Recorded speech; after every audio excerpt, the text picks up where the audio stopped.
नमस्कार, RV news मध्ये आपलं स्वागत आहे। आगामी जिल्हा परिषद निवडणूक मांडा गटात राष्ट्रवादी स्वबळावर लढणार। अनेक कार्यकर्त्यांचा राष्ट्रवादी अजितदादा गटात प्रवेश। सरचिटणीस किसनजी जाधव साहेब यांनी आयोजित केलेल्या कार्यक्रमात उपाध्यक्ष विशाल मोहोळ सर, उपाध्यक्ष गजानन पाटील साहेब यांच्या नेतृत्वाखाली अनेक कार्यकर्त्यांनी प्रवेश घेऊन पक्षाचे काम करण्याचे मान्य केले।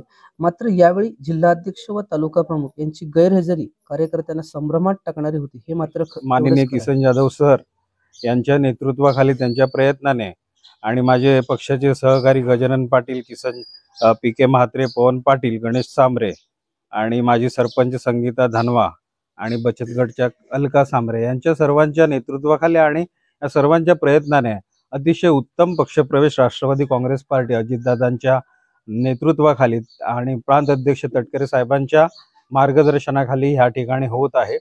आणि त्या निमित्ताने संपूर्ण नवीन कार्यकर्ते आपल्या पक्षामध्ये जोडण्याचं काम हे किसन जाधव साहेब यांच्या नेतृत्वाखाली होत आहे। आणि इथे आमची स्टँडिंग सीट आहे मांडा गटामध्ये। तर जिल्हा परिषद आणि पंचायत समिती येणाऱ्या ज्या निवडणुका स्थानिक स्वराज्याच्या आहेत त्यामध्ये आपल्या पक्षाची सहकार्य आणि पुढे जाणारी वाटचाल आणि ह्या माध्यमातून आमचा पुढचा प्रवास जिल्हा परिषद पंचायत समिती डोळ्यासमोर पडून हा पक्षप्रवेश आपण कार्यक्रम ह्या ठिकाणी घेतोय। महायुती